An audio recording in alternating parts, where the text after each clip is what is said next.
So, guys, we have to have a meeting about this because I've been trying to figure out how to proceed and it's really hurting my brain. I got an email from, I don't recall his first name, his last name is Franco. He's the creator of the Franco coin, basically. And he has let us know that he wants to donate to us in Francos. And so I looked into his currency a little bit. It's derived from Litecoin. Except it has a fewer number issued than actually even Bitcoin does. I think it has half the number issued that will ever be issued of Bitcoins. So in theory, it's going to be quite rare. And it has a very fast transaction time. It has about 30 seconds per block. And so I emailed him back and asked, what advantages his currency has that would make it so we should want to accept it, besides the two technical differences that he had done. And I haven't heard anything back from him, but it kind of has brought up a larger point. We get these requests sometimes from people who have alternative cryptocurrencies, and I don't really know what standard we should be setting for when we should accept something for donations for the show. Because on the one hand, they're not really buying anything from us and they want to donate to support what we're doing. But on the other hand, it's definitely a marketing move on their part where they want us to say we accept this, because then that adds to the utility of theirs. So it's not like it's a selfless thing.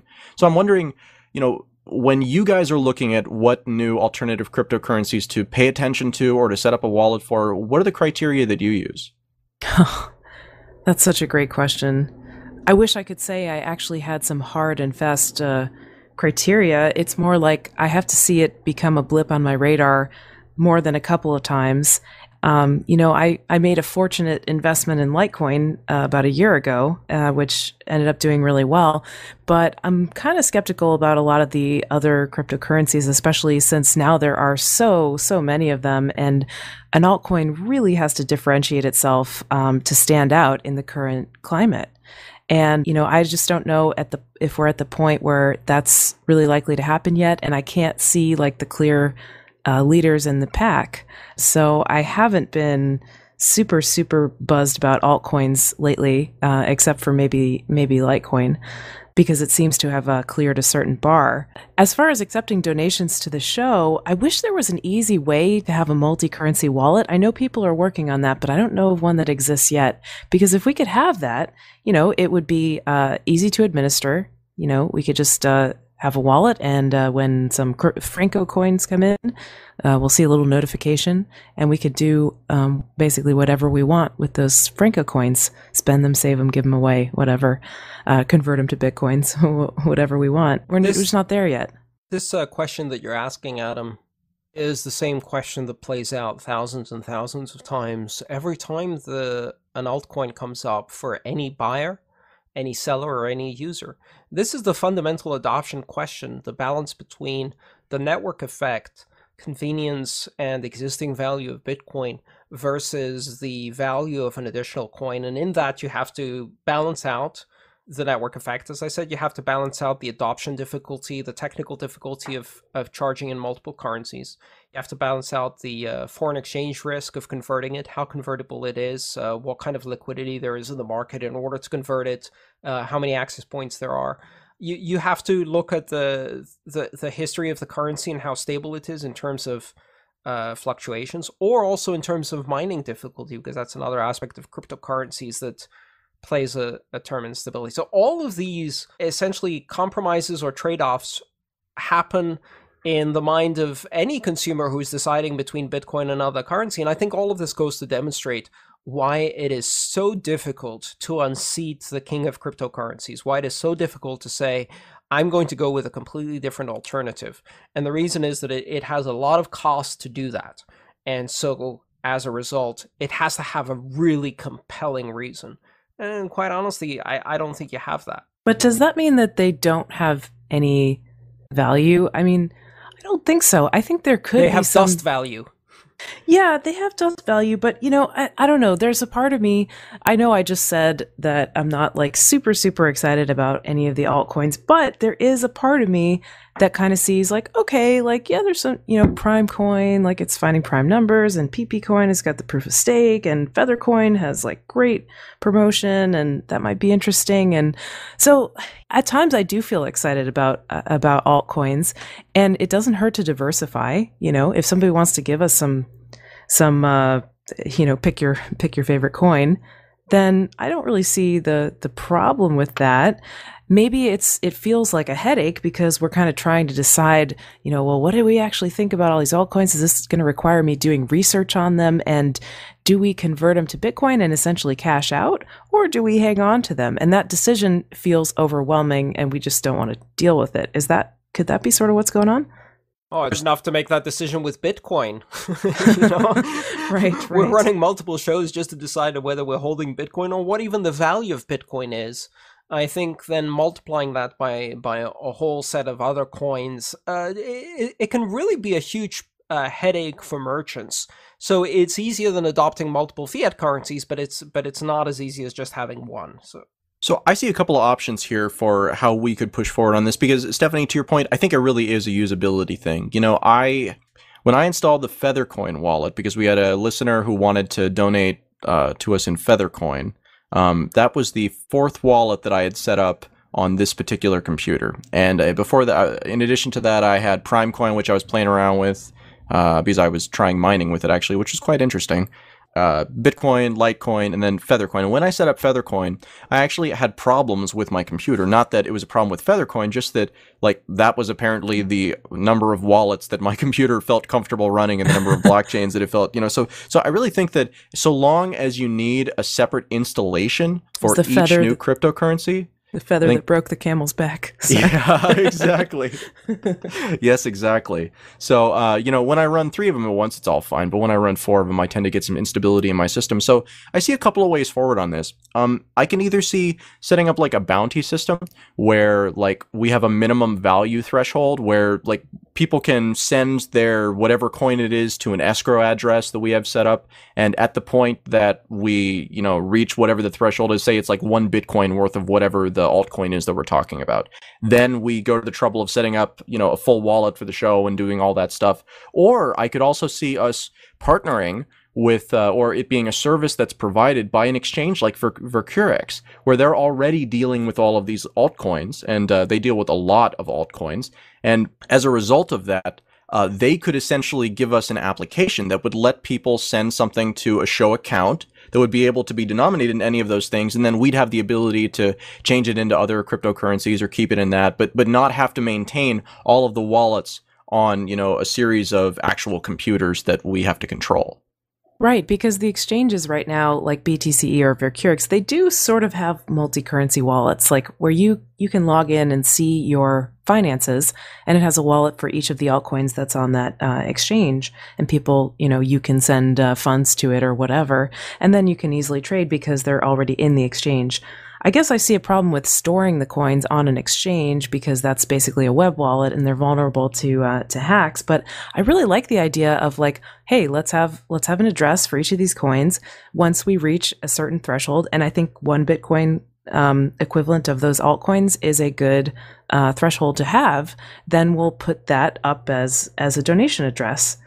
I'm all for please, if somebody wants to give me money, I would like to make it convenient for them to do that. You know what I mean? If somebody wants to support Let's Talk Bitcoin, let's make it easy for them to do that in whatever way they want to, So I'm kind of erring on the side of, let's put up an address for every coin. But I realize, that might look a little bit cluttered potentially on the website.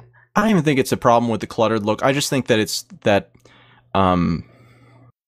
there are so many of these currencies that are going to fail because they don't have very many fundamental advantages to them, and they don't have, you need something. It almost doesn't matter to a certain extent what angle you're going to approach the problem of cryptocurrency from, but you need to do something that is different, be it how you market it or be it how you, the innovations in the currency fundamentally itself. You still need to have those differentiations. And I feel like a lot of the currencies that are out there, it's very difficult to make that claim to. But I mean, even beyond that, I just don't think that it's workable, Stephanie, because we're talking about, there are more than 150 cryptocurrencies out there right now. And I have to imagine that that's going to continue to expand. Right, absolutely. But I mean, we're only getting donation requests for maybe 10 of those, right? Right now.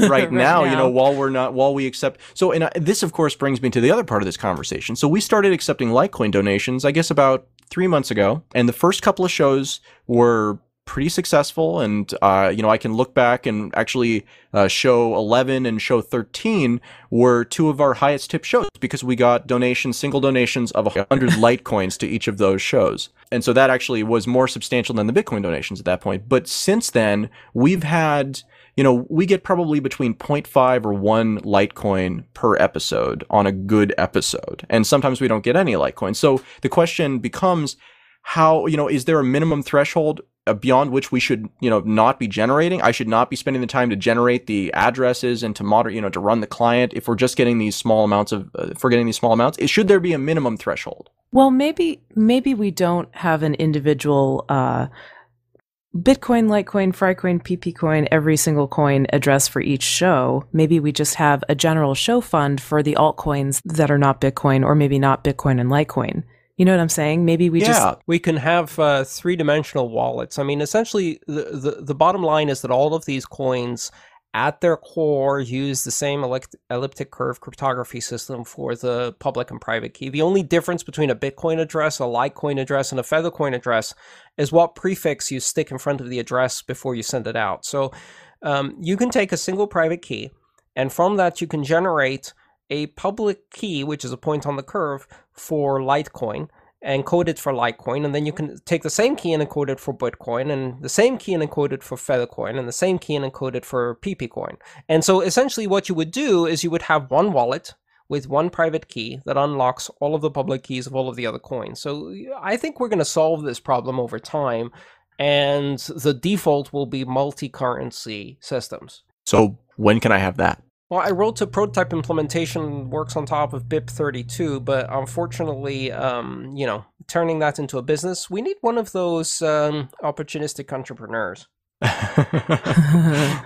Yeah, I just Googled that multi-cryptocurrency wallet, and I found a thread on the Bitcoin forum that was suggesting some software for Windows, and then the next post was, yes, complete with wallet stealing Trojan free of charge. So we're not there yet. That's by the way, that's one of the disadvantages, right? If you solve the key management problem by tying all of the keys to a single private key, then if you lose that one, you lost all of them.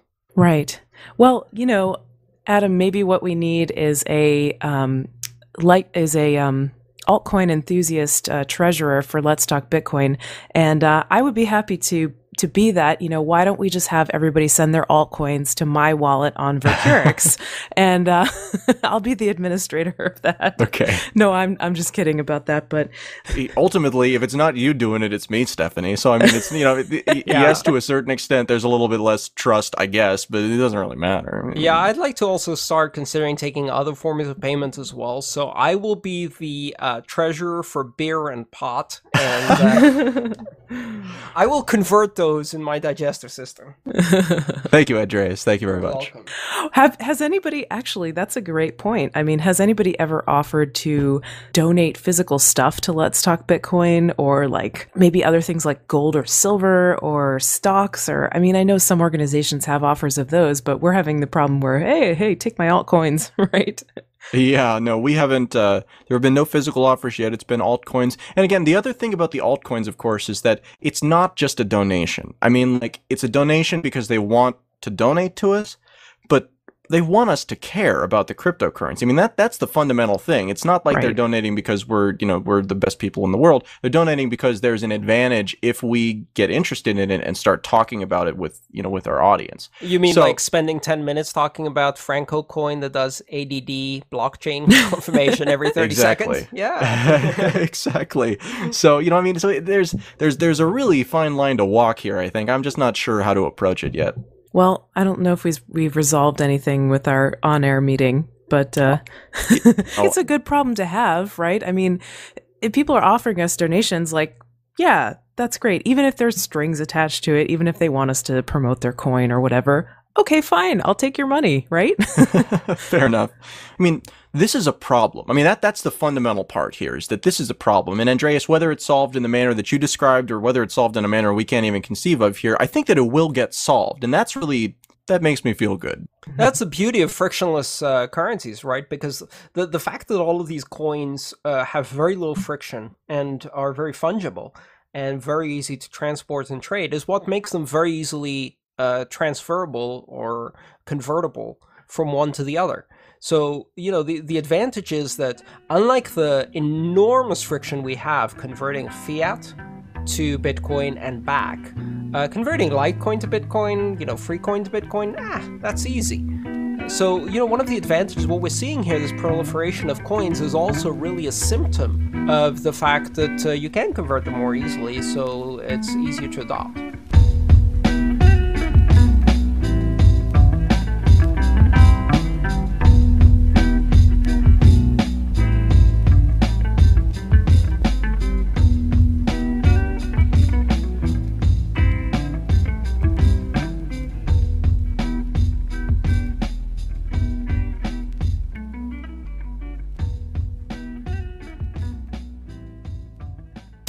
More than 300,000 users and counting trust blockchain.info. It's a Bitcoin wallet service and a wealth of Bitcoin information, and is completely free to use. With a blockchain.info wallet, you'll get the convenience of a web wallet and the security of a desktop client.